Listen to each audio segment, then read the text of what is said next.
Welcome to our session on Insights in Community Legal Need, where we'll be exploring the findings of the Victoria Law Foundation's Public Understanding of Law survey and its implications for New South Wales. I'd like to start by acknowledging the traditional custodians of the land on which we meet today, the Gadigal people of the Eora Nation, and I pay my respects to elders past, present and emerging, and also acknowledge any Aboriginal colleagues with us today. It was once shared with me that the word sorry across several Aboriginal cultures means to say, I see and I acknowledge your pain.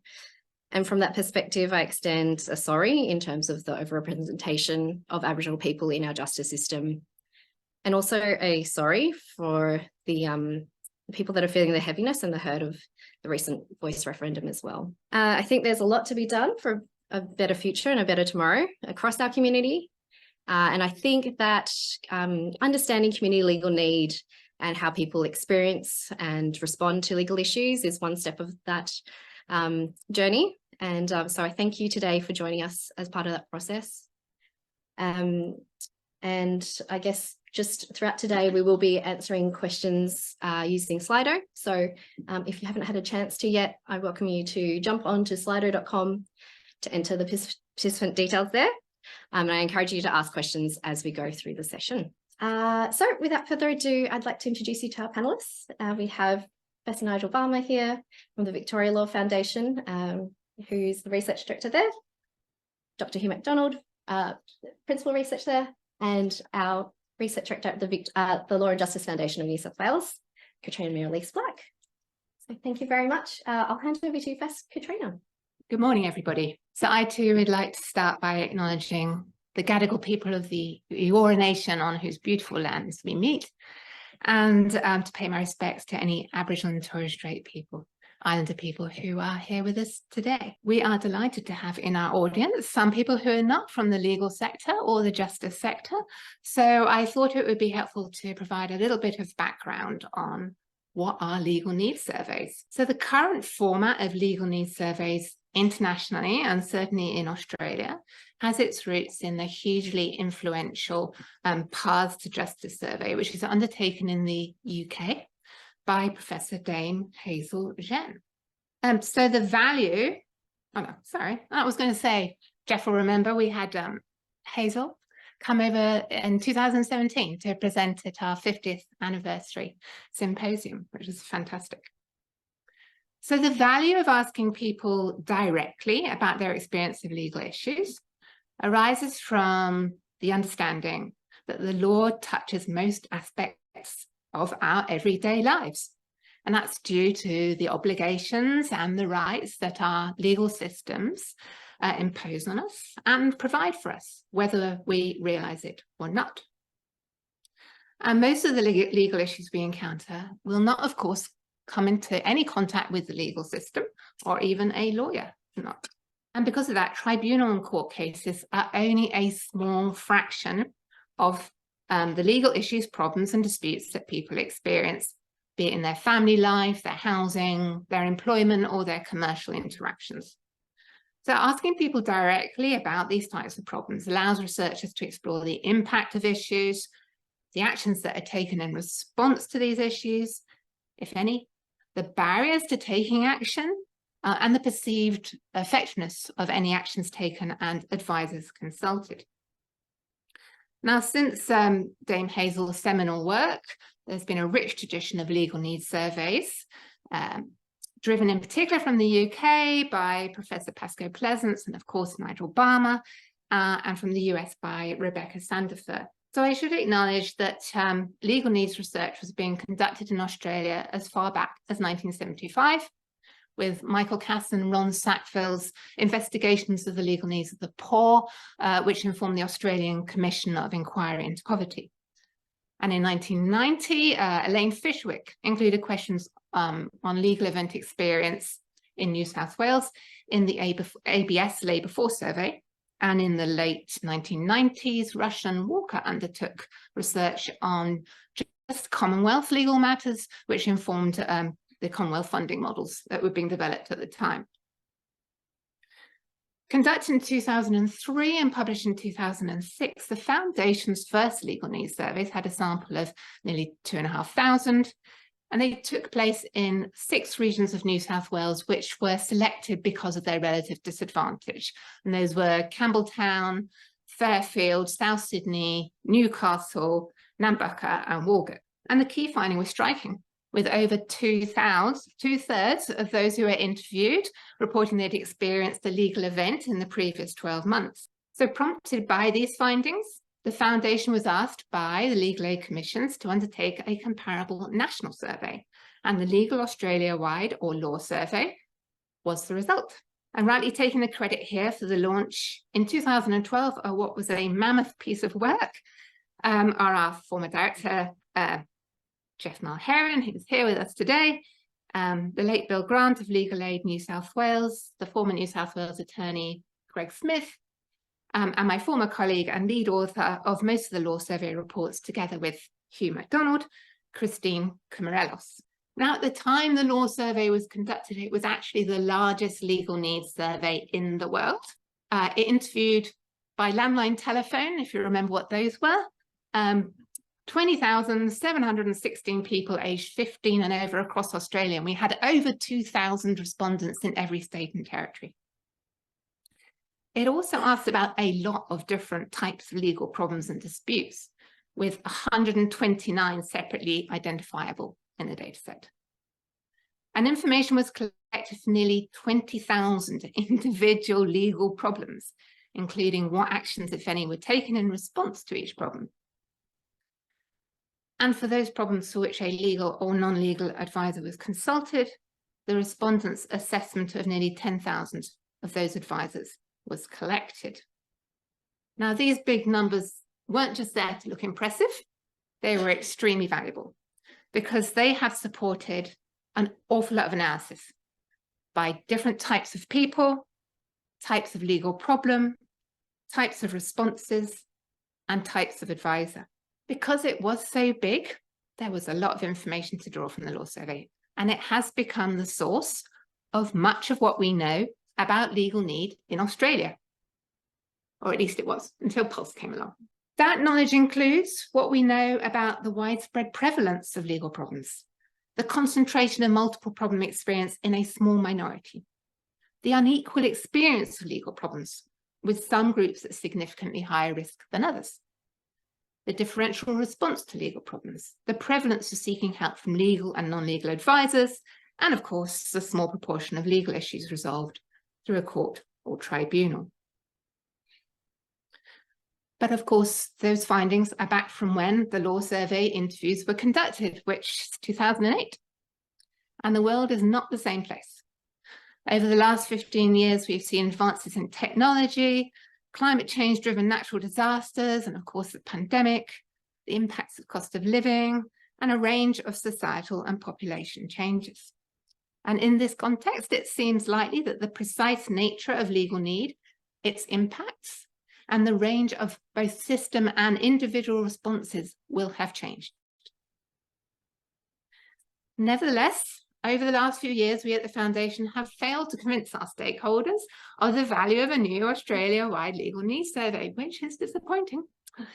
A society which supports access to justice for all its citizens needs this information to plan and monitor effectively, not only to support individual well-being, but because economically, the evidence suggests that legal problems can cause and exacerbate issues which have significant cost to society, most obviously in respect of health, criminal justice, employment, and housing. Legal needs surveys provide the evidence to inform the targeting of resources on those most likely to require and benefit from assistance. They also inform our understanding of what types of legal problems different communities experience and the barriers to problem resolution that specific groups face. And all this can assist in the design of services to most effectively reach these groups who may or may not be having contact with other human services, and design services that can respond appropriately to the individual needs of different communities. Indeed, the importance of monitoring a society's success in supporting equal access to justice is recognised in a UN Sustainable Development Goal, which is measured through legal needs surveys. An SDG that Australia is sadly not currently in a position to report on. But excitingly, of course, Australia does now have a new legal survey, at least for its second most important state, Victoria. And it's a Legal Needs Survey Plus, with its innovative exploration of new aspects of legal need and legal capability. Before I hand over to Nigel and Hugh to tell you all about it, I should point out that the Law Survey produced separate reports for each state and territory, and the findings were broadly consistent. Any differences were explained by differences in the population profiles between states and territories, particularly in respect of levels of disadvantage. So many of the PULS findings will therefore certainly be relevant to the New South Wales context. There were differences though, and it could be that the technological, environmental and societal changes have impacted regions differentially. So we would certainly still advocate for an Australia-wide survey, or despite the methodological challenges of conducting a legal needs survey in our more geographically diverse state, at least one for New South Wales. Thank you. I will now hand over to Nigel first, and then Hugh. Thank you. And thanks for asking us to speak about a project that's been very close to you and I's hearts for far longer than we anticipated. We had the smart idea of doing a face-to-face survey in Victoria during a pandemic.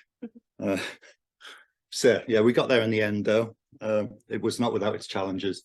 Anyway, I'm talking today about a part of the Public Understanding Law Survey, specifically the bit that Katrina's talking about that looks at legal need, and I'll talk about what that is. As Katrina touched upon, and I'll describe a little bit in a second, we also included an awful lot of information about legal capability. I'll tell you why we did that. That's the stuff that I'm working on right now, but this is primarily the legal need material.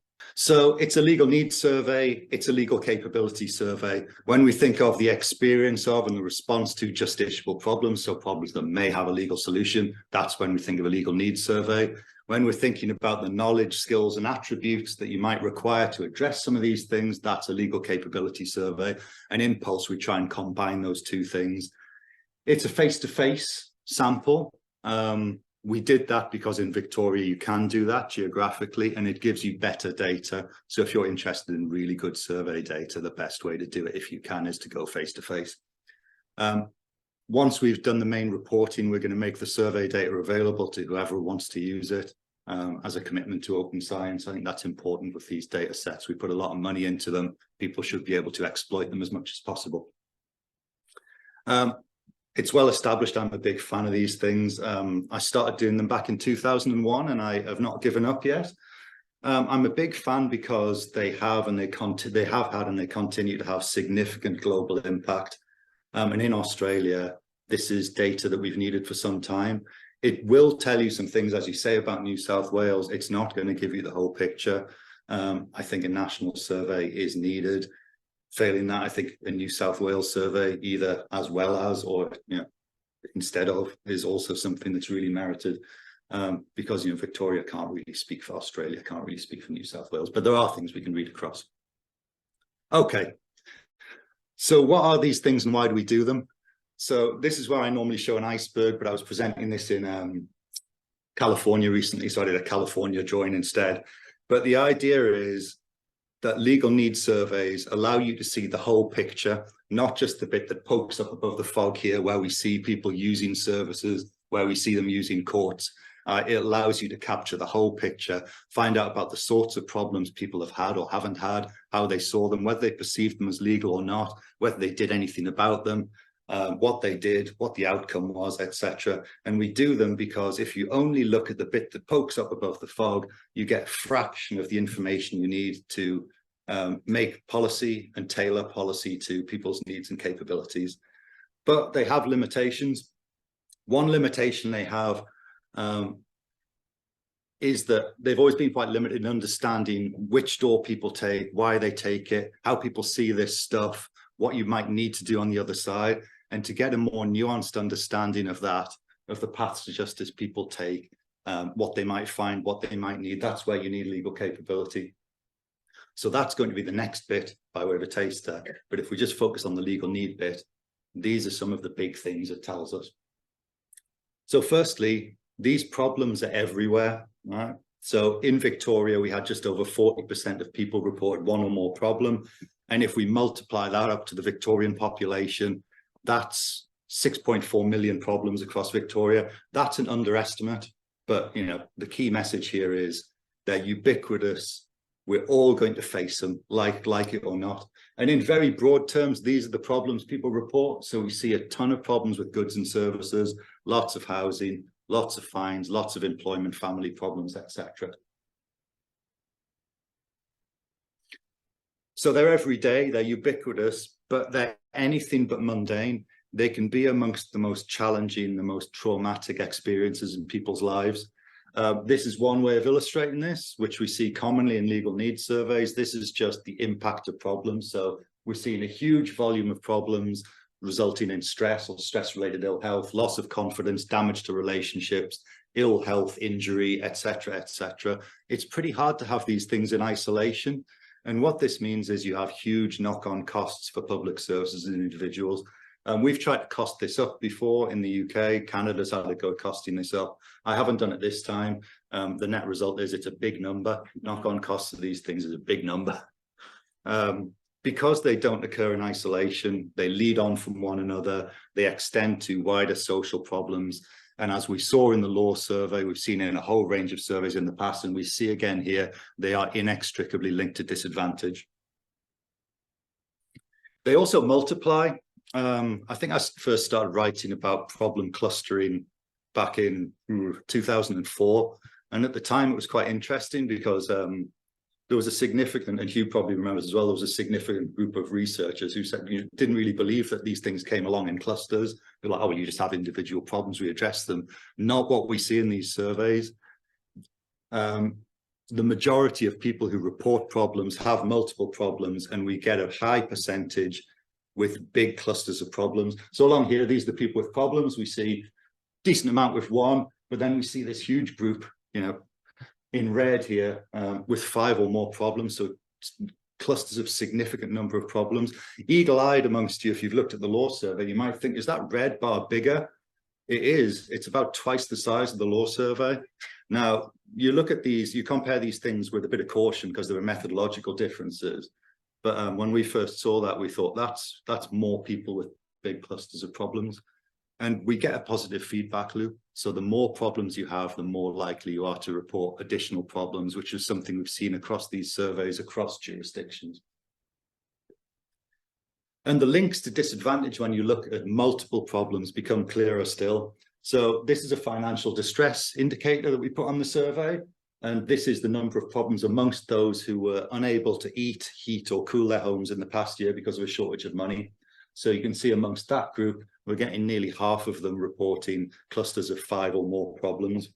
And Hugh likes these sorts of figures, and Katrina just measured one, but we're getting 6.5% with the most problems accounting for more than half the problems. So again, there's quite a small group of people reporting vast quantities of problems.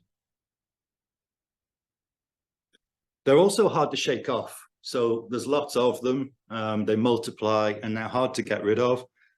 This is something we haven't seen in Australia until now because law survey and previous surveys weren't able to do this. And calculating problem duration is not necessarily straightforward. You have to borrow some measures from health, but this is a first look at how long problems last. And it's quite shocking, really. So some end quickly. So we get about half disappear after 9 months. But after 5 years, we're still seeing almost 30% of problems ongoing. So really hard to shake off, and problems are becoming increasingly unlikely to end the longer they go on. So you can see this, you know, a lot of them end quite quickly, then month on month, they become increasingly less likely to end. And we're getting a significant group of really intractable problems. And that relationship changes. So this curve changes. Depending on both who you are and the types of problems you've got. So problems with fines, goods and services have shortest duration. Fines, they don't always end quickly, but frequently they do because you pay your fines. Debt or money, injury, government, public services, particularly family, last much longer. I'll just show this in picture format. So we can see there's goods and services. They generally disappear relatively quickly. That's housing, last a bit longer, more of them lasting over time. That's family. All right, so 50% of family problems still ongoing after 5 years. And we've got injury lasting quite a long time. So we've seen significant variation by different types of problems. That's fines there, etc. Debt or money. So debt can be quite intractable. And similarly, who you are also alters the pattern of these things. So people who are suffering from ill health, either physical or mental distress, financial distress, and bushfires, which you'll talk about, those affected by bushfires, are all amongst groups likely to report problems which last longer and tend to be ongoing, have a greater percentage ongoing over time. No, that's the last one. All right. Lots of them. Stick around, intractable. This is broadly what people do about them in very simple terms, though. So we defined these groups in slightly more detail than we got in the law survey. But if we ask a lot of questions about exactly what people do, there's about 4%, so a small group, do not engage with the problem in any way, so do nothing. We get a pretty significant group, around a third, handle the problem alone. We're getting a smaller group here who just seek informal help from family or friends, about 30% using some sort of independent but not legal help. And then we've got this 20% up here who are using help from a legal service. And the segment you fall into relates to both who you are and the problems that you have, which is something we've seen over and over again in these surveys.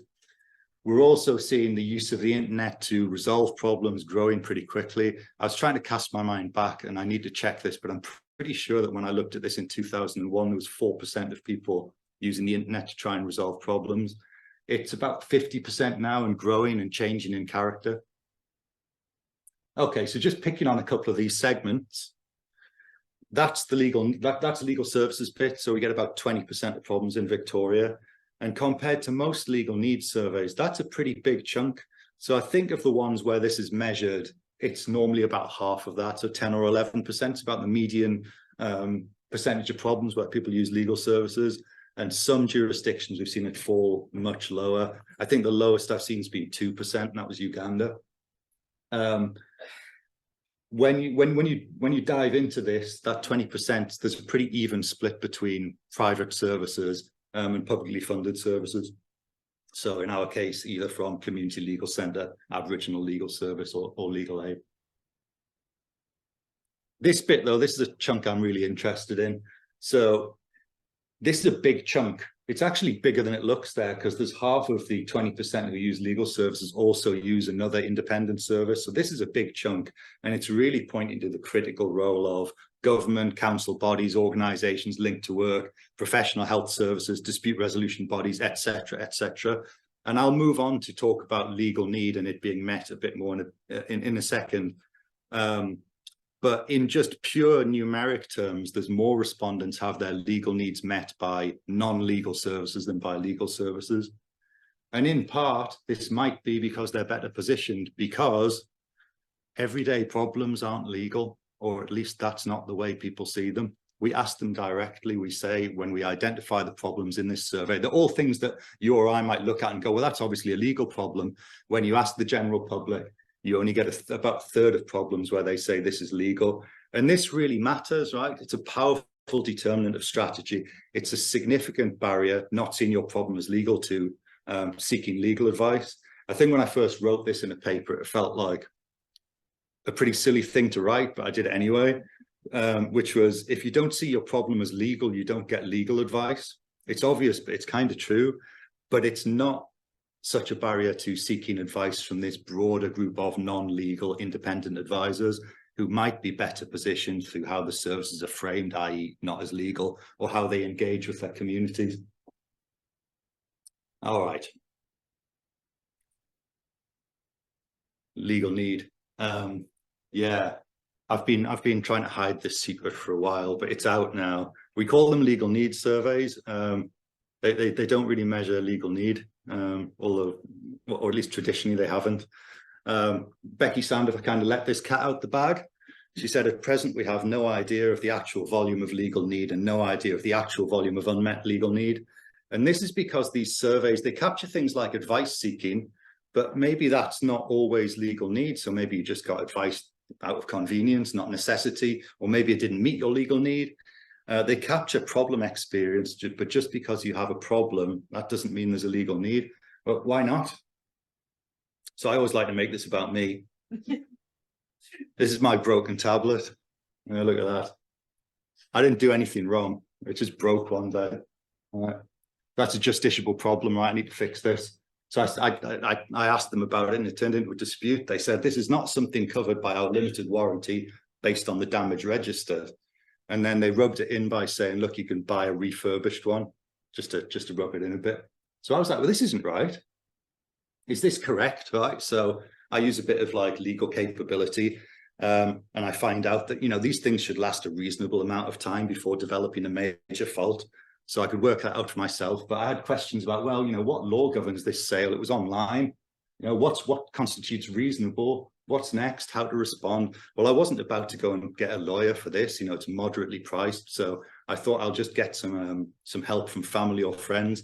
I had to mask their identity, though, because I didn't want them to be challenged for unauthorized practice of law. So I asked this guy. So I got informal help from him, and he helped me understand what law governed the sale. It turns out it was New South Wales law.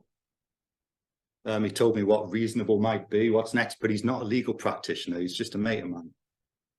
And this was the response. We've consulted your concern with our legal team, and we'll get back to you once we receive an update. I appreciate your patience. I hope that you're doing great. And then this ominous bit, stay safe, right? So yeah, that was fun. And then I gave him a poke, and they supplied me with a new tablet, right? There was no legal need here. I had a justiciable problem. There was no legal need. Why? Okay, so that's the question. Because if we can answer that, we can make legal need surveys so they measure legal need, maybe. So yeah, that's the outcome. There was no legal need. But why wasn't there? Well, the problem didn't persist forever. It was moderately serious. It wasn't very serious, but it was quite an expensive thing. I had some understanding and awareness. I had some confidence. I got a process I thought was fair. So the question is, can we generalize some of these elements to categorize all the problems in the survey as either there being no legal need, there being a legal need that was met, or there being unmet legal need? So then maybe we could legitimately call these things legal need surveys. So we did a report, sort of global guidance on how to do these surveys a while ago. And one of the things we did during that was firstly define legal need. So we talk about there's a deficit of capability necessitating legal support to enable an issue to be dealt with. And it goes unmet if it's inappropriately dealt with because that support wasn't available to make good the deficit. That's a lot of words. So we think, well, how do we operationalize that? And we set out a framework in this document that tried to do that, that tried to provide some of the questions we could add to these surveys that allow us to categorize problems in that way. So by considering problem duration, problem seriousness, legal awareness, understanding, legal confidence, process fairness, whether people got expert help, whether that was adequate. And this moves us forward since it acknowledges that not all of these problems are legal needs, not all legal advice means legal need. And as we'll find out soon, not all legal advice meets legal needs. All right, that's what it looks like in practice. I don't intend for you to take all of this in, but essentially the idea here is we have the questions are on the top and you kind of go through and you go through and it sticks you at the end into a group where we identify whether there was legal need or not, and then whether it was met. And if we add these questions to the survey, it allows us to put them into these groups. Just by way of example, look, that's our example there. So short, moderate duration problem, moderate seriousness, had legal awareness, understanding, had legal confidence, fair process. Well, there was no legal need there, all right? We resolved it, it was good, all right? Not serious, well, if it's just not a serious thing, we might not consider it a legal need. Say it's a moderate duration problem, it's very serious, expert help is obtained and it's adequate. Well, that's a met legal need, right? That's pretty simple. Say it's short, moderate duration, moderately serious, There's legal awareness, understanding, confidence, unfair process, but we get expert help. Well, that's met some legal need. But say it's serious, we get expert help and it's inadequate. Well, that's an unmet legal need. So you can see how this thing works, right? So we can use this little taxonomy to start to classify problems into one of these three groups, which is what we did in PULS. And this is what happens, right? So if we use a broad definition of expert advice to include both legal and non-legal independent advisors, the most common position to be in at the time of interview is having an unmet legal need. So we get almost 40% where we'd say there was no legal need.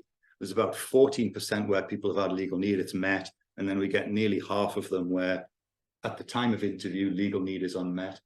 If we ignore the problems with no legal need, it looks like this, all right?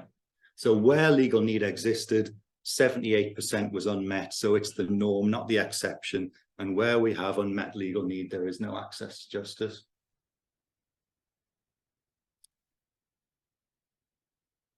This red bit is higher for certain problems and certain groups of people. So if you've got problems with debt, money, employment, family, not surprisingly, the unmet segment is bigger. If you're a single parent, if you're not working because of health, if you're seeking work, if you have mental distress, if you're First Nation respondent, low income, if you're in financial distress, you're more likely to belong to this unmet legal needs segment.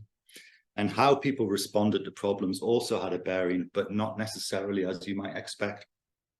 So I'm about to show you the same picture for where people got legal advice. So where people used legal services, the unmet legal need bit's bigger still. So more legal need, so you can see the blue bit smaller, right? But more going unmet. And this was due to not getting all of the expert help needed, problems just persisting, or both of those things. Now, this is not to say that legal services are bad. Right, severity funnels towards law. What we're looking at here is some really intractable problems, more complex, more difficult to solve problems. So the ones in the duration picture that are lasting a long time, but it does point to complex needs, complex responses. And if we're interested in meeting legal need, it's quite confronting because it remains a lot of unmet legal need. So where does all that leave us? So the first thing it does is reinforce and update our knowledge with what we think are pretty good methods and latest practice informed by global guidance. And the first thing you see is a mismatch between what people need and what they're getting. Diverse causes and consequences of problems and unmet need are going to call for multiple responses. So no, there's no magic solution to this. There's no individual organization or solutions fixing this mismatch that we see in PULS. Findings we see on prevalence, on social patterning, on links to wider social problems, not knowing where to get help, lack of clear pathways, reinforce the picture that we've seen from the law survey, that we've seen Hugh and others here report on, and they confirm the importance of the influential report Law and Justice Foundation produced in 2014, which talked about service targeting, outreach, coordination of legal, non-legal, appropriateness of service, and service timeliness. So we are reinforcing that as a very sensible approach. It also continues to question the adequacy of access to justice policy, adequacy of funding, questions eligibility for provision of assistance, and importantly, our empirical understanding of what works to meet needs. It brings some core issues into sharp relief. So we feel it points to a need for broader reform. There's a lot of critical assistance here outside of the traditional legal services. More than half obtained information from the internet, and we're seeing this increasingly blurred boundary between generic information and bespoke advice.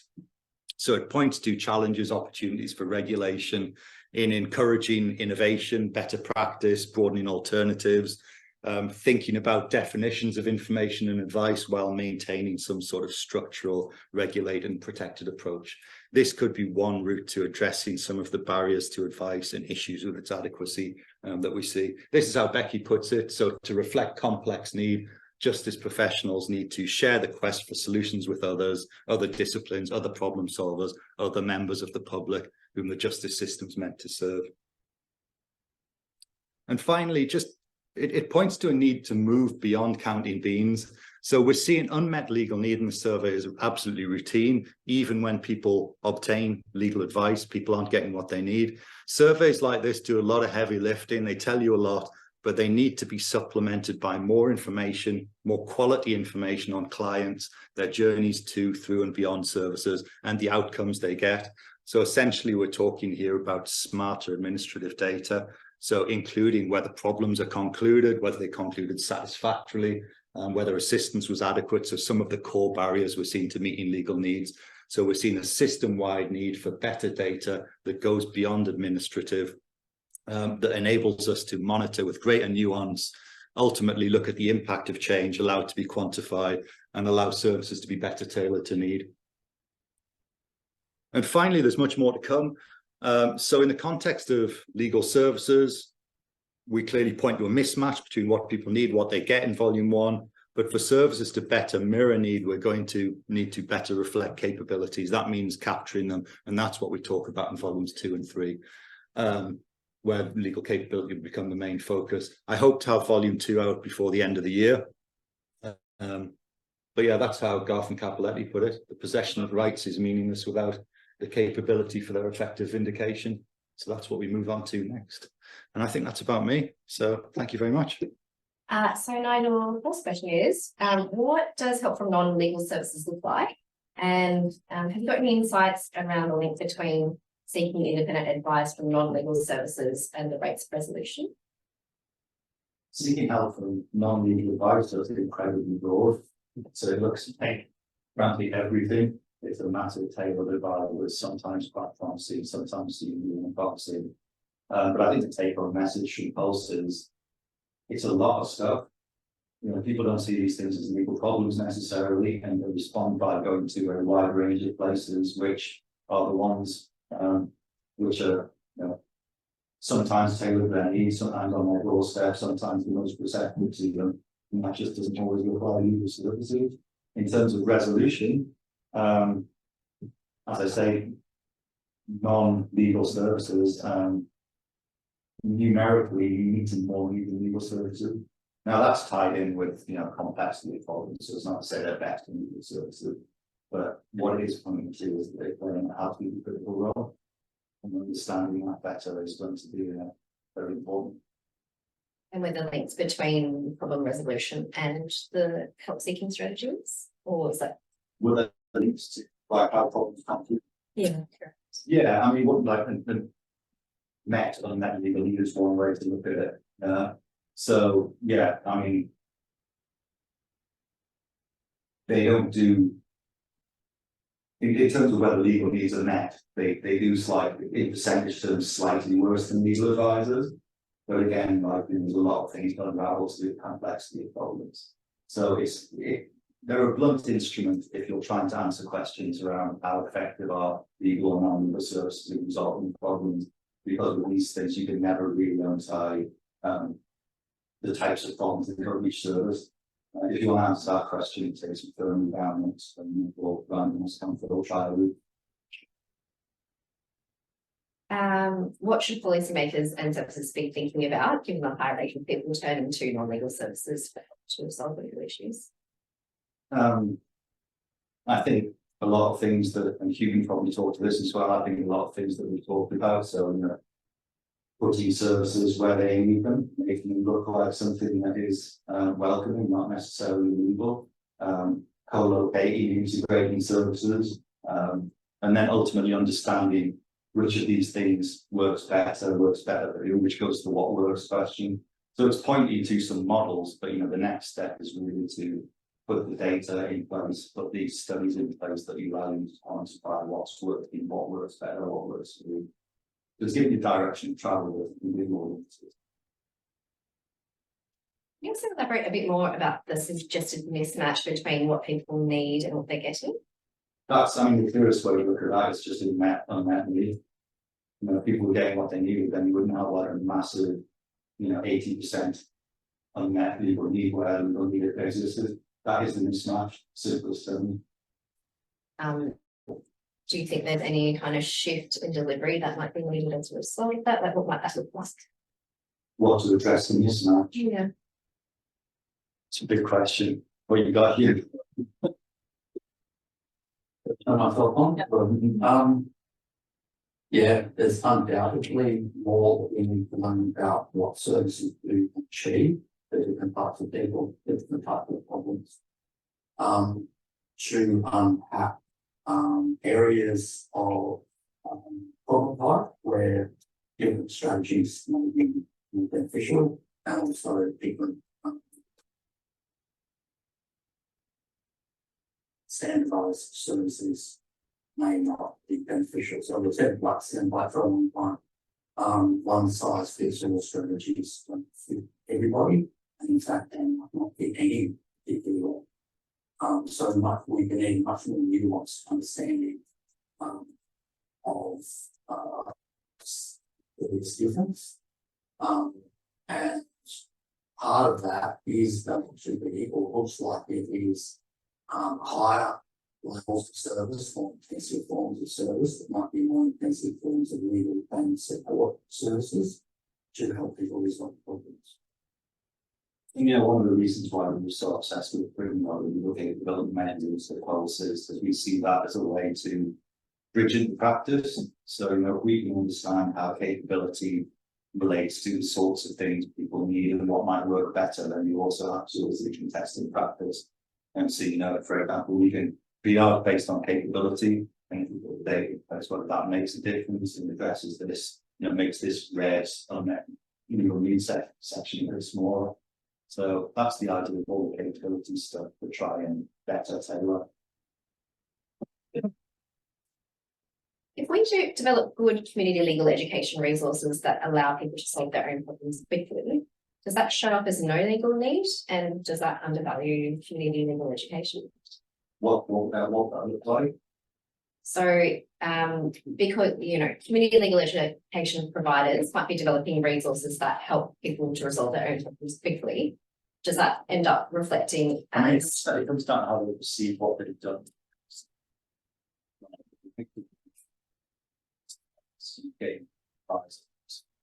If they interact with, but yeah, there's a fine line. Show up on this game. We also collect the information and what they use for resources and what they use. But yeah, it's a blunt definition. We've moved from somewhere where we can't really categorize things as legal need met or met and legal need surveys. We try to come up with a proxy measure. It's imperfect and we will find gaps in it where we say that it's being done. So it's possible. Maybe the last question for now, but we'll have more later.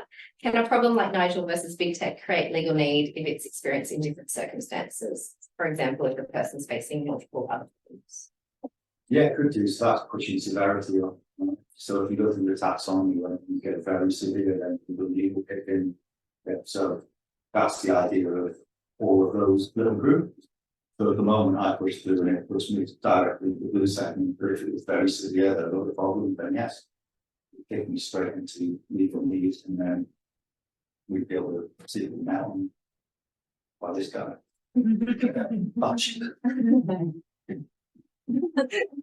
So there are a few more questions, but and we'll have hopefully time at the end to unpack a little bit more. But for now, we'll introduce you to take on to talk through, I think, bushfire.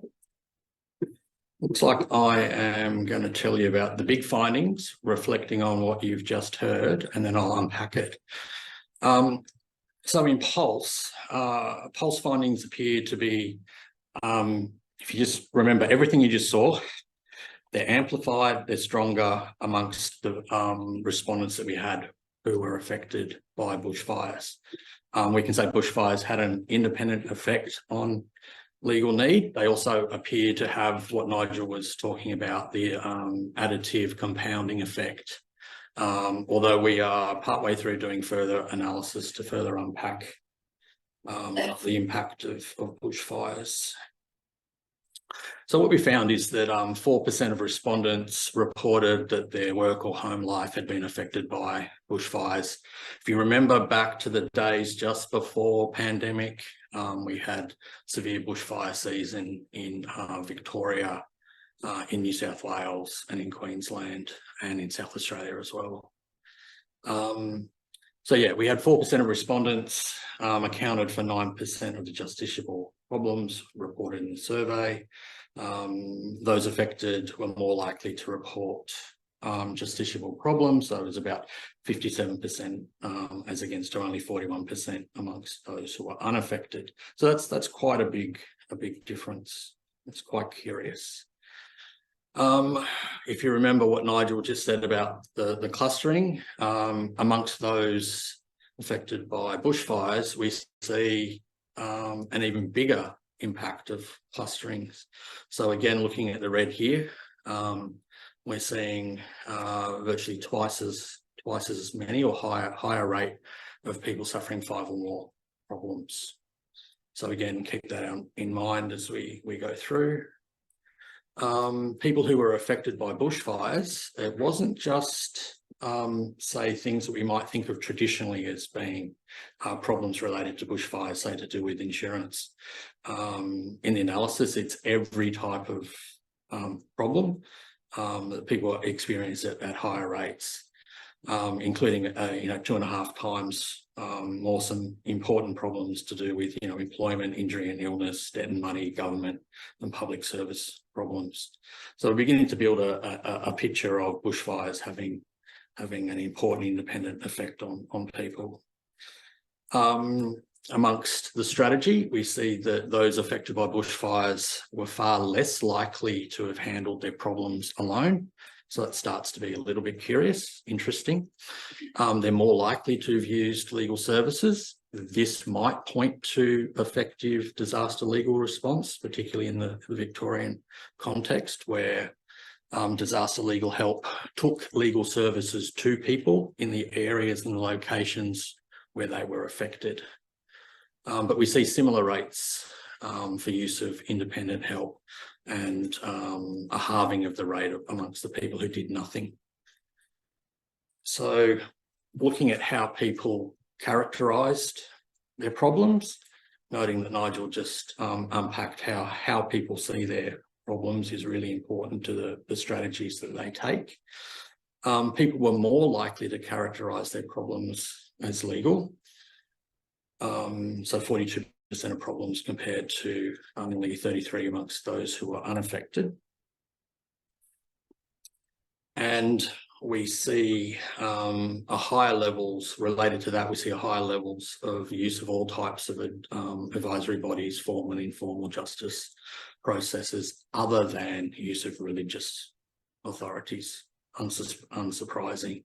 So again, we're building this picture amongst people who were affected by bushfires, using all types of services and advisory bodies. When we get to adverse consequences, again, we see a higher rates of every type of adversity that was measured. Some of them are, almost twice, if not more, rates. So again, building out this picture a bit further. When we look at problem duration, as we've just seen, for those who were affected by bushfires, the line here in red shows that there were lower rates of resolution.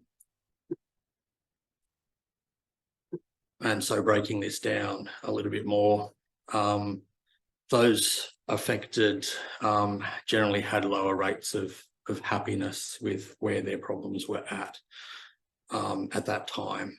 So again, we see a picture of experiencing more, doing more, using more services, but being less happy with the way that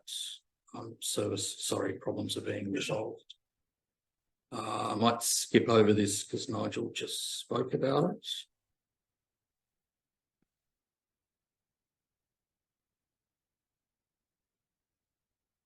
So yeah, focusing on the unmet component, what we see here again is amongst those who are affected by bushfires, we see lower levels of no legal need, higher met need and higher unmet need.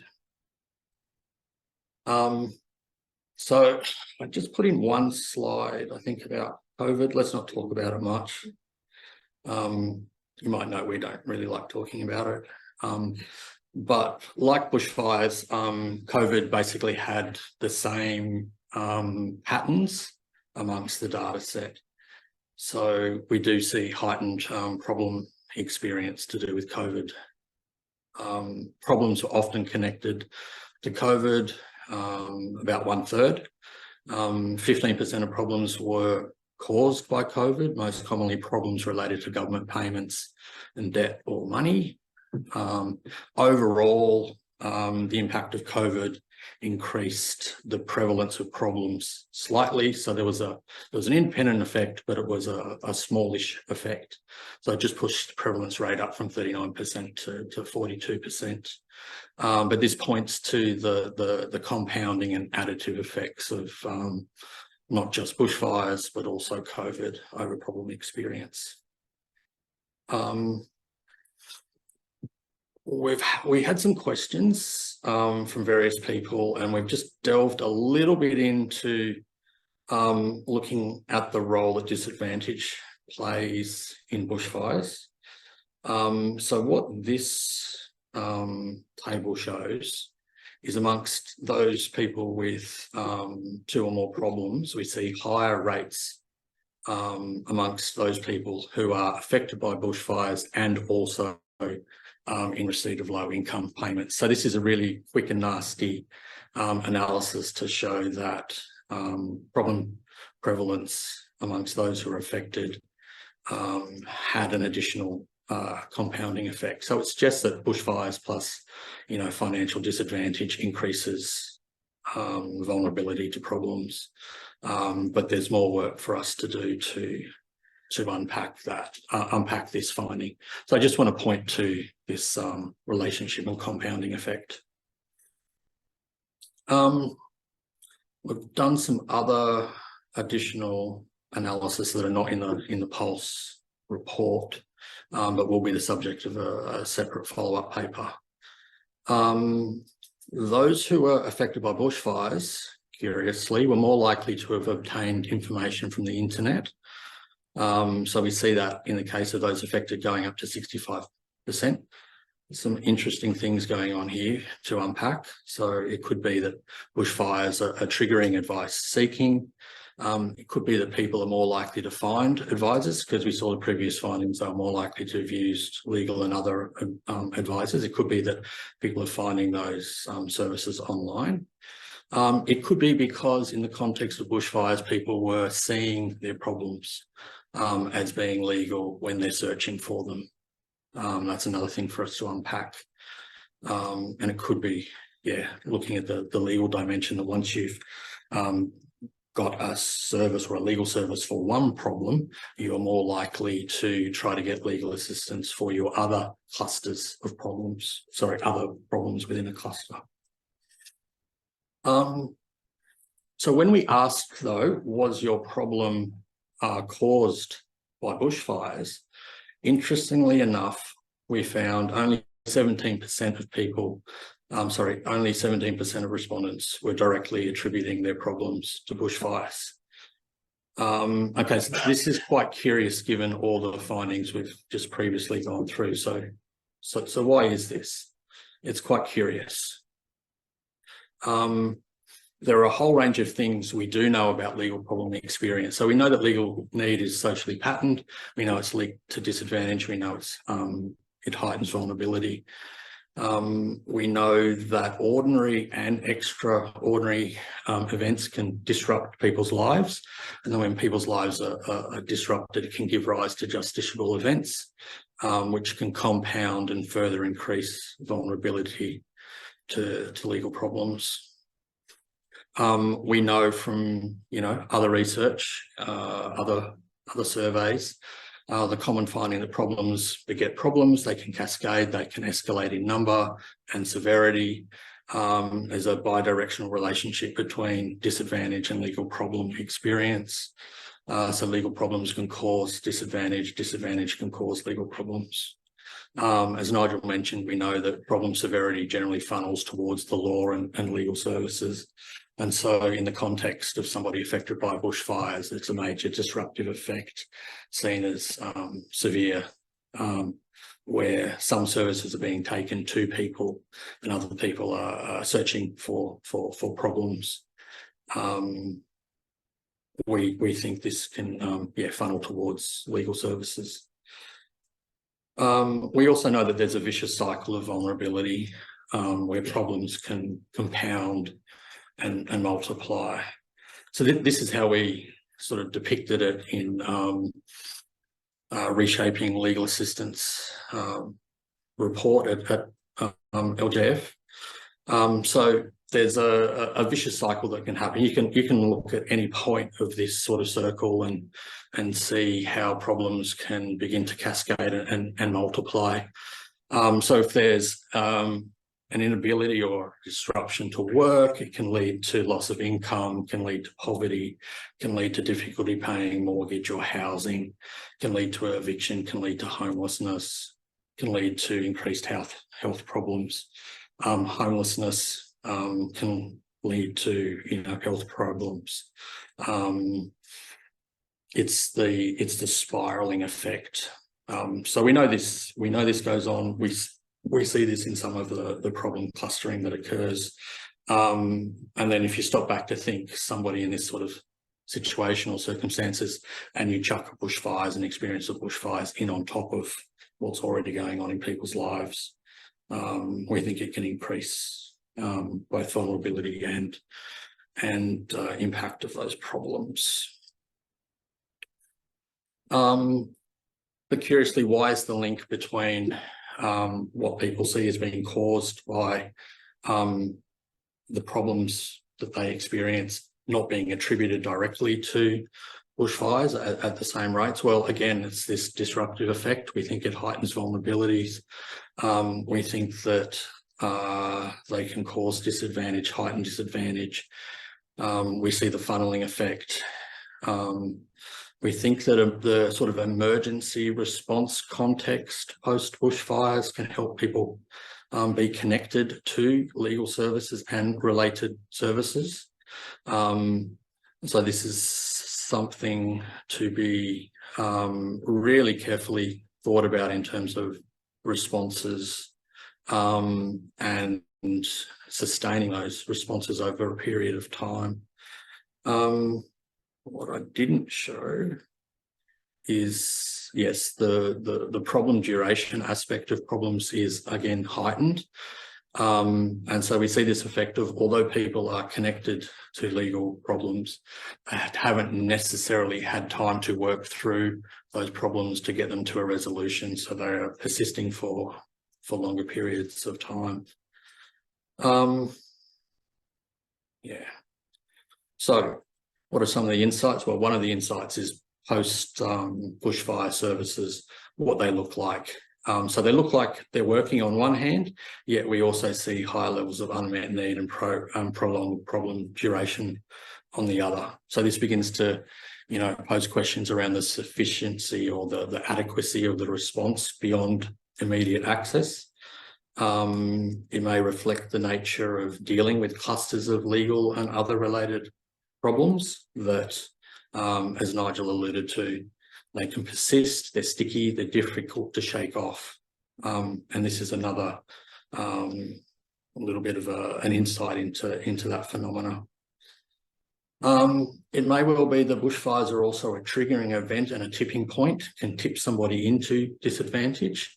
So there's more work to do to tease out exactly what's going on with the experience of disadvantage and compounding vulnerability here. The nature of the problem clusters themselves and the resolution processes. It may well be that one of the disrupting effects of bushfires is to disrupt the resolution process itself. So there are some people that had legal problems that were existing before the bushfires. They're affected by bushfires and their resolution process has been drawn out. So we need to do a little bit more analysis to unpack that and see what's going on. And there might be some key things to do with the nature of the problem clusters and the resolution processes that people are trying. So we know there are factors driving met and unmet need and problem duration here, and it's going to be a mix of legal problem and cohort types.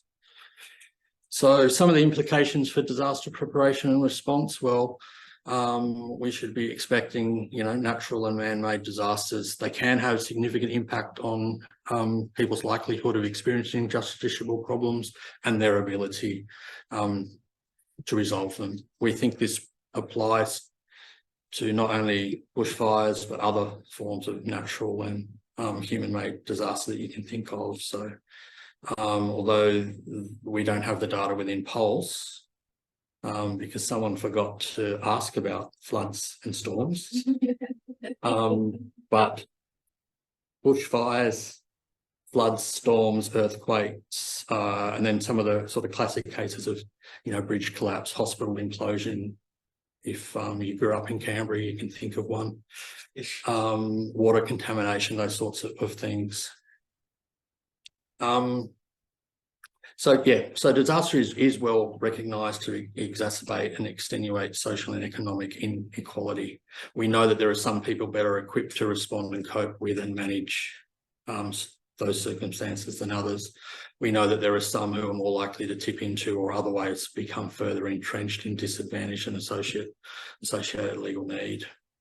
We also know that the law is usually only one part of a solution to circumstances. So in the case of rebuilding post bushfires, and this is what we've seen certainly in the Gippsland area of Victoria, people have been unable to recover from bushfires because they haven't been able to get builders and building materials. There was post-COVID supply chain interruptions, building materials just weren't available getting into the country. So it's complicated the rebuilding process, which when you stop to think about it is entirely obvious as to why some problems are drawn out.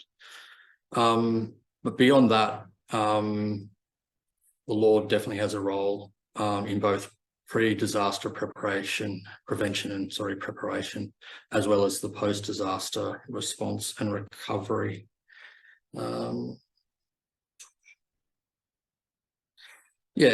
So more generally, the PULS findings in Victoria around bushfires point to challenges ahead. So we can see experience of more legal problems, more clusters of problems, longer problem duration, the additive effect, the continuity of needing assistance through a resolution process. Those affected by bushfires more likely to have justiciable problems, have a greater number, longer lasting, make use of greater services at higher rates. Yet the curious finding around high levels of unresolved unmet need, being less happy, less resolution. We can predict that this is likely to continue as climate change continues. But beyond sort of the legal assistance response, it's also timely to be thinking about the preparation and plans for legal assistance in terms of mass dispute resolution processes. So to this point in time, Australia's probably been relatively lucky that we haven't had a major disaster hit a metropolitan area and do serious damage recently. We can think of, Newcastle earthquakes a while ago. But I think the example from Christchurch is really interesting insofar as Christchurch today is still dealing with a backlog of matters consequent to their earthquake. So an earthquake that hits a major metropolitan area that has significant impact is likely to hit a legal assistance and dispute resolution sector, which is underprepared at the moment. And some of our international colleagues have got some interesting research on that. So if you're interested, there's a reference there. Otherwise, that's me and bushfires. Might go up here. Hugh, we might start with some bushfire related questions given the session. Firstly, can the PULS say anything about the long-term non-health impacts of COVID and or bushfires? Anything about the long-term health impacts of COVID and or bushfires? It's good. Yeah. One of the interesting things, one of the interesting things when we designed this bushfire questions because the 2019-20 bushfires were very current. Then the pandemic hit, delaying everything by a couple of years. So we created this gap between the end of bushfires and when we collected data. And initially we thought, well, that's broken out bushfire questions. But it actually was made more interesting. It showed that like there's an incredibly long tail, both in problems, as you pointed out, and in health, right? But the cognitive link's broken. I thought it was fascinating when I saw it. So yeah, I mean, you're seeing long-term impacts in that data. We're collecting the data now. The bushfires were 2 years ago. So just in terms of point in time, how long after the fires was the PULS conducted? And do you think people didn't see problems as fire problems because there were consequences of a chain of earlier fire problems? Yeah, well, that's exactly what the bit that jumped out.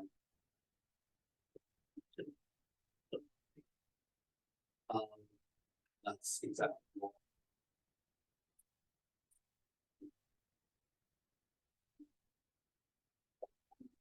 one thing initially, and then what subsequent events they may have experienced consequent to bushfires or not, and how contributes. But it has real implications for how you frame services. People aren't seeing it as disasters anymore. So probably shouldn't say disaster on the front door after a while. And what it covers turns out it's everything, and how long it lasts, much longer than you thought. So yeah, Some interesting pathways analysis to be done in terms of immediately post bushfires, people getting assistance from legal services coming to them or their area, and then what's happened to maybe consequent problems down the path. Have they learned to make use of services? Because we see this in other problem solving strategy tends to be entrenched in people. So what we look at one problem is likely to be the same for subsequent problems. So we see an entrenching effect. So does, in the case of bushfires, does taking people, like patients in the communities, increase or change their problem solving behaviour post fact, or once that sort of has been broken, does strategy change? Nigel or Hugh, can you talk us through any work being undertaken to extrapolate the PULS to other states and territories across Australia? it's a good question. We're planning to do some work in that area. So it's not simple, but the simplest way of extrapolating PULS data is to tie it in with census data. So it turns out in Australia, you can get access to person level census data. So what we plan to do is use models from the PULS to essentially fit models of, say, the factors associated with experience of legal problems. You take those factors, take it into the census, and for each individual in the census, you produce a probability of them experiencing problems, which you then multiply up to SA1, SA2, SA3 level. That's doable in Australia. It's not doable in many jurisdictions, so it's something I'm quite keen to progress. Once you've done that, with some caveats, you can pull any area Sydney or anywhere and say, well, based on the people in that area, what we know about the statistical models of problem prevalence, this is what prevalence looks like in Dubbo, this is what prevalence looks like in Newtown or whatever. Yeah. So that's the general, that's one way of extrapolating. That's on my agenda, and so in the next 2 reports. Although we should also caveat that I think it's a pretty good fit for most of Australia, Yeah, but there are certain parts of Australia we wouldn't be as confident once we got into our region areas. We've had discussions thinking that we can still do that type of modelling, but we want to caveat can't be as confident there as say we could be reasonably confident around the metropolitan capital city areas or the larger metropolitan areas of rural states. but if it's, I mean, if it's successful, it works well. It's a huge leap forward because the ability to fit these models at a person level and consider all of these variables simultaneously is a world away from what's being done in small area models, modelling wise in most jurisdictions, which frankly is being like that. Katrina, could you share your thoughts on the challenges and the relevance when extrapolating those insights to other jurisdictions? Well, I'm glad you said that, Nigel, because there are some examples of pretty poor models being developed, and the danger, as we all know, people have one number and they don't necessarily understand that there's a lot of uncertainty associated with those estimates, and can draw conclusions about potentially resource allocation between two areas where actually we know from the data that there may be no difference statistically, but yeah.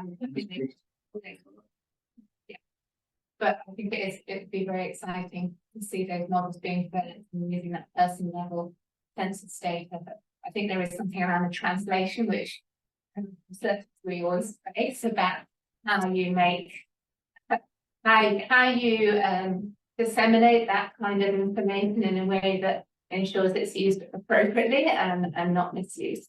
You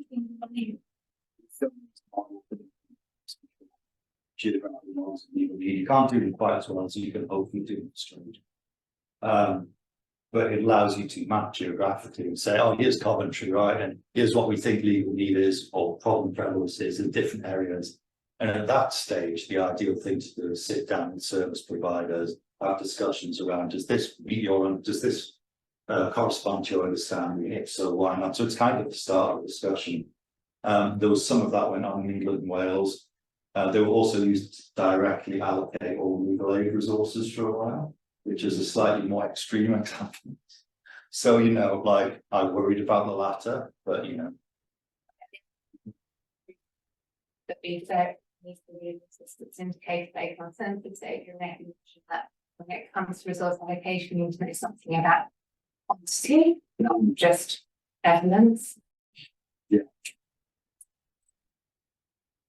Nigel, how often should something like the PULS be repeated to keep the findings relevant? Depends. PULS is a particular thing designed around some things that you and I and others thought were important to further our understanding. Principally, although I didn't talk about it today, how legal need and legal capability work together. That's not necessary. Say you did a big national survey, you might have some capability measures on there, but that might not be your focus. It might be more of a monitoring over time thing, as we did in 2006, 2009 in the UK. In which case, I would say you do them all the time. All right, that would be my approach. You can do periodic surveys, but you leave yourself in exactly the same hole you're in now. Did one in 2008, I'll wait and get funding from. What you want to do is to extract like 1,000 people a month continuously, and then you chop out the bit you need when you need it. That's the best way to do it. That's how it's most useful if you're thinking of it as a monitoring exercise. It's a huge pity that there wasn't a baseline pre-COVID survey, especially as you were saying, people don't necessarily associate the problems themselves with the events that have happened, but if you have that continuous information, it would be such a rich data source and understanding. what the impact of natural disasters and other events was having needs need over time. So the animal teams, so it's something national, so Throw this out to the whole panel. Can you give any practical examples of places that do it better than Australia in terms of effectively meeting legal need? So for example, places that might make better use of technology to respond to legal need. check.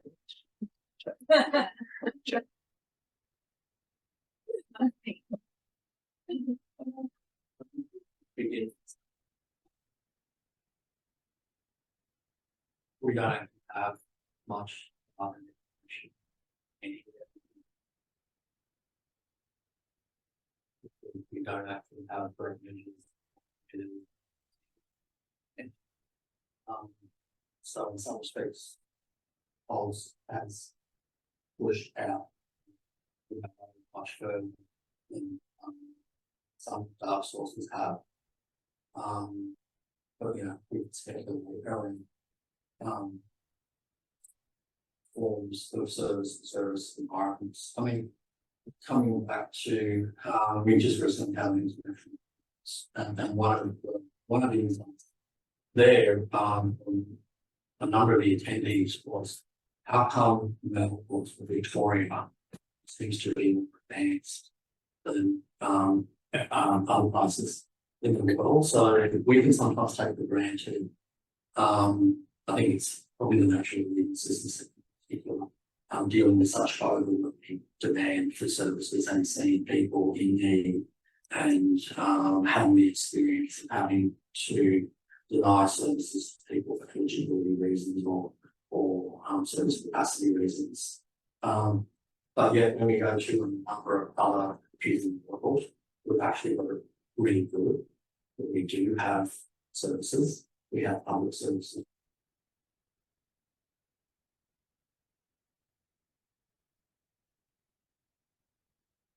That's in a different starting position for the way we think about services and provide services. So there are some other jurisdictions which might be seen as being sort of this,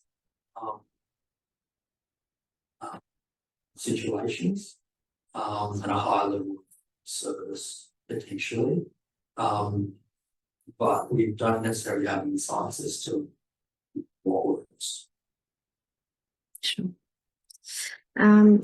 Question for you, Nigel. What are the implications of the differential length of legal problems for legal assistance provision?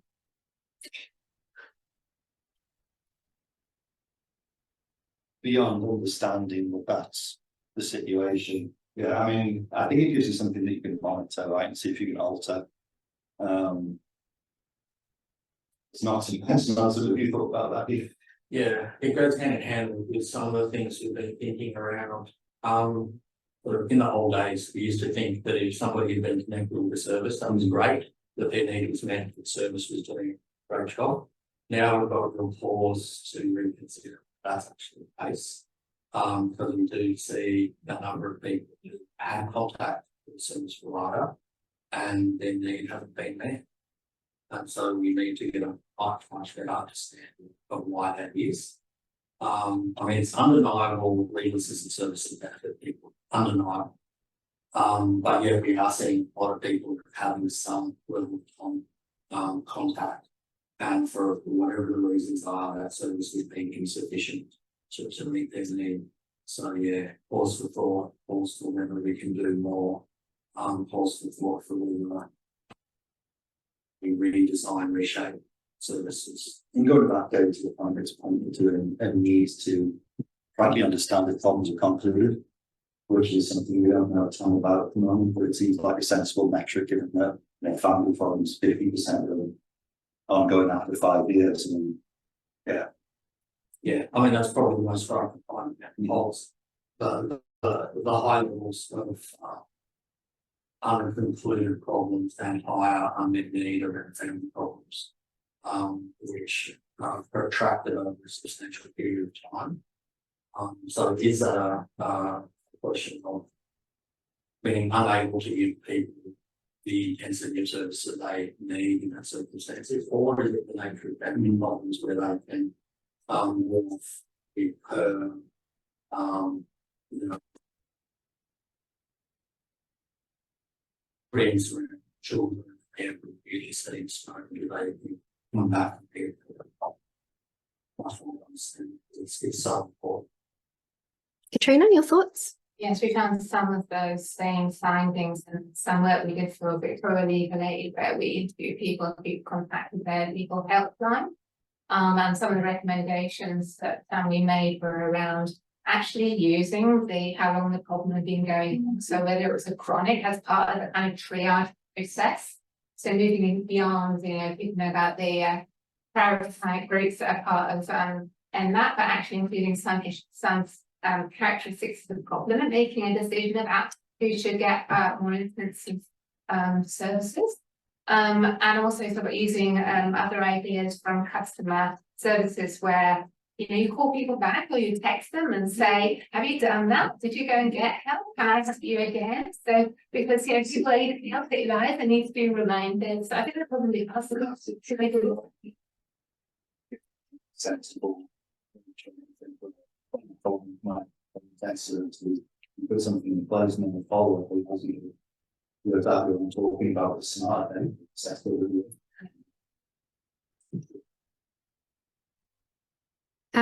So this one might be a little bit tangential to what's been covered today, but to the panel at large, people in prison are the citizens of most affected by the law.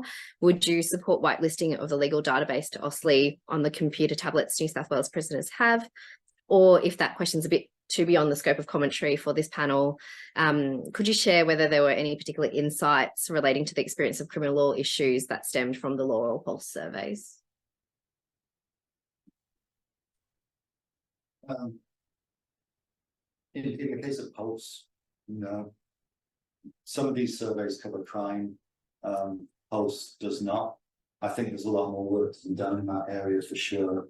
But it's probably something that's like, it will suit it to a large population survey. You reach the limitations of these surveys, certainly with discrete groups pretty quickly.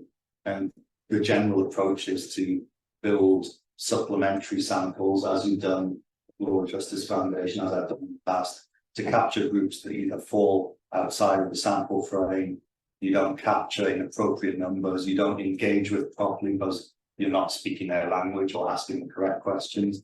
And I think certainly the interaction with crime, if you want to do it well, falls into that category. It merits further projects that ask some of the same questions, but tailor those groups better. Yeah, and I mean, we could do laws that are laws that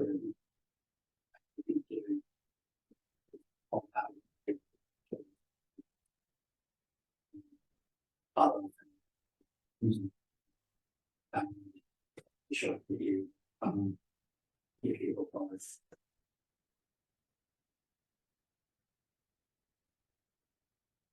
And we've had the same back to the paper on that, I think in 2008. But yeah, I think there's more to be done in that. Yeah, sure. And we've said, if it's undeniable that people with particularly business people in isolation have a whole sort of issues to deal with. Yeah, I would say it's important to include crime, but sometimes selling the benefits of legal needs survey because of that clustering of issue, huge overlap, but we know it's a really important group. And unfortunately, the reality is there's more money in criminal justice than civil justice. So if we can demonstrate the value of intervening civil problems and the benefit of criminal justice. Nigel, before you mentioned data collection on whether people use brochures, do you also collect data on how useful this was and whether it helped them achieve a positive outcome? We can make that link. Yeah. So we know exactly what people did. Well, we know in some detail what people did in self-help. So use of brochures, use of the internet, which we can then link back to, not specifically whether that item was the thing that solved the problem, but we can relate back to you know, what they did, what the outcome was, when the needs were met. So yeah, to some extent, it's imperfect. And under the PULS, 6.5% of people with most problems accounted for 52% of problems, and the law survey, I think, yielded similar findings. Could you, as a panel, elaborate more on any particular characteristics or experiences of that group of people and what recommendations might stem from that finding? People-wise, there's nothing too surprising in there. I would say that, like, we're scratching the surface, what we've done with PULS. So these are mostly bivariate relationships. We haven't yet looked at, as Hugh and I and others have done in the past, look at multiple disadvantage, how they compound, and we'll find some added effects there for sure. It's just, we haven't quite got around to it yet. But in terms of factors associated, physical, particularly mental health issues, financial distress, lots of things that we routinely would characterize as linked to disadvantage. Not major surprises, as you quantify them, but yeah, I mean, the things that we see over and over, inextricably linked to disadvantage, and when you look at multiple problems, those links just become stronger. So PULS again demonstrates amongst disadvantaged communities, suggesting pressure on the services policies is questions about what whether funding to be able to meet that need is adequate or not. It's a really live policy question. It's a really important policy question. PULS redemonstrates the law survey findings, and in some respects is stronger. It's without having done certainly the analyses yet. Yeah, we definitely have that same social patterning phenomenon, which suggests this is a real issue for policy and for designing services that presumably help people get it. Any final thoughts, Katrina? Oh, I just what about that. So one of the issues sometimes within these cases, that quite a few of the problems that you have asked about, you actually need to be quite engaged with society. You need to be in a job, have an unemployment problem, you need to have a housing problem, and so forth. And the fact that that finding comes out, that the most disadvantaged experience the most problem, despite all that, is really significant. We are at time, so I'd like to just wrap up with a few thank yous. Firstly, thank you very much to the panel, especially with Nigel and Hugh for travelling all this way for your insights with us. Thank you to HLB Man Judge and Tanya for your time in preparing for this event and hosting us in this space. It's really appreciated. Thank you to the team for your hands on deck to make today happen. And thank you everyone for coming today and for the really insightful questions and the very invigorating discussion. Really appreciate your time today. Thank you.